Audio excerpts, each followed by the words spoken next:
ஈஸியான மெத்தடில் மட்டன் எலும்பு சூப் எப்படி பண்ணுறதுன்னு பார்க்கலாமா? கம்பல்சரி குக்கரில் பண்ணுங்கள். அப்போ தான் மட்டன் போன் நல்லா சாஃப்டாக குக் ஆகும். தேவையான அளவு எண்ணெய் போட்டுக்கலாம். பட்டை, ஏலக்காய், சின்ன வெங்காயம் கட் பண்ணி சேர்த்துடலாம். கார்லிக் முழுசாக 1, ஜிஞ்சர் ஸ்மால் பீஸு கட் பண்ணி சேர்த்துடலாம். கோரியண்டர் லீஃப் ஃப்ரெஷ்ஷாக 1 கைப்பிடி அளவு சேர்த்துக்கிங்க. சால்ட்டு போட்டு வதக்கி விட்டுறலாம். நெக்ஸ்ட்டு 1 பழம் தக்காளி கட் பண்ணி சேர்த்து வதக்கி விட்டுறலாம். இது கூடவே டர்மரிக் பவுடர், பெப்பர் பவுடர், 2 வரமிளகாய் சேர்த்து நல்லா வதக்கி விட்டுருங்க. சூப்புக்கு தேவையான அளவு தண்ணி சேர்த்துருங்க. நார்மலாக தண்ணி சேர்க்கிற விட எக்ஸ்ட்ரா 200 மடங்கு தண்ணி சேர்த்தே வச்சுக்கிங்க. அப்போ தான் மட்டன் போன் நல்லா சாஃப்டாக குக் ஆகி நமக்கு தேவையான அளவு சூப் கிடைக்கும். வாஷ் பண்ணி வச்சுருக்க மட்டன் போனை சேர்த்துட்டு சால்ட்டு செக் பண்ணி பார்த்துட்டு உங்களுக்கு எவ்வளோ சால்ட்டு தேவைப்படுதோ அதுக்கு தகுந்த மாதிரி சால்ட்டு சேர்த்துக்கிங்க.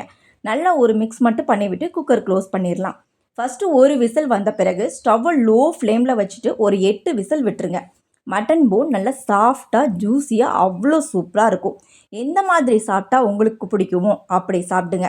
இந்த மாதிரி ஈஸி அண்ட் யூஸ்ஃபுல்லான ரெசிபீஸ்லாம் வேணும்னா மறக்காமல் என்னோட சேனலை சப்ஸ்கிரைப் பண்ணி வச்சுக்கிங்க. தேங்க்யூ ஃபார் வாட்சிங்.